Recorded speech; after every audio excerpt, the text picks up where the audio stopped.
আসসালামু আলাইকুম রহমতুল্লাহ। প্রিয় বন্ধুরা, আজকে আমি আপনাদেরকে একটি দুঃখের কথা শোনাই।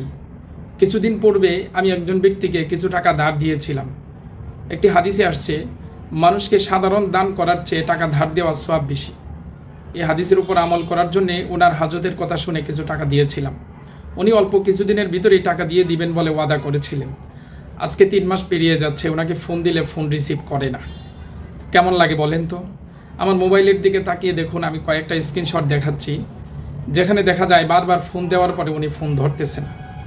তো শেষমেশ নিরুপায় হয়ে উনি যেখানে কর্মরত সেই প্রতিষ্ঠানে আমি গেলাম গতকাল। যাওয়ার পরে উনি বলতেছেন আমি কেন ওনাকে ফোন দিয়ে যাই নাই। উনি অভিযোগ শুরু করলেন। তা আমি বললাম আপনাকে ফোন দিলে তো ফোন ধরেন না, তাই চলে আসলাম। তো উনি আমাকে 200 টাকা দিলেন। দেওয়ার পরে বললেন যে চলে যান, আমি বাকি টাকা পরে দিয়ে দিব, আজকে বিকালে দিয়ে দিব। তো উনি অনেক বললেন আমি নাছুর বান্দা, টাকা না নিয়ে আসবই না। তারপরে বললাম যে আপনি আমাকে এখন টাকা দিতেই হবে। তো উনি পরবর্তীতে কয়েকজন লোকের মাধ্যমে আমাকে অনেক বুঝিয়ে সুজিয়ে পাঠালেন বিকালে টাকা দিবেন। কিন্তু কই, গতকাল বিকাল চলে গেল, আজকের বিকালও চলে গেল, রাত্র এখন হয়ে গেছে প্রায় 10টার কাছাকাছি। তো টাকা তো আর পেলাম না। এই যদি হয় মানুষের অবস্থা, মানুষকে ঋণ দিবেন কিভাবে?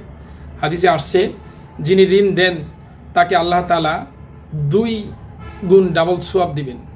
তো প্রত্যেকেরই তো টাকা কষ্টের টাকা।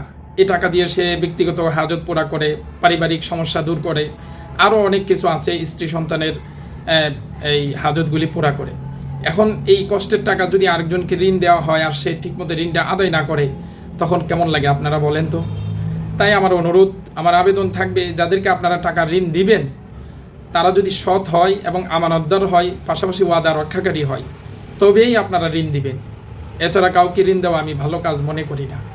আজকে তার কাছে গেলাম, আমার গাড়ি ভাড়া গেল, ফোন দিলাম মোবাইলে, অনেক সময় মোবাইলে টাকা না থাকলেও ওনাকে ফোন দিব টাকার জন্য, এই জন্য মোবাইলে টাকা ঢুকাইতে হয়। এই যদি হয় অবস্থা, কেমন লাগে বলেন? অনেক কষ্ট পাইলাম, তাই আপনাদের সাথেও শেয়ার করলাম।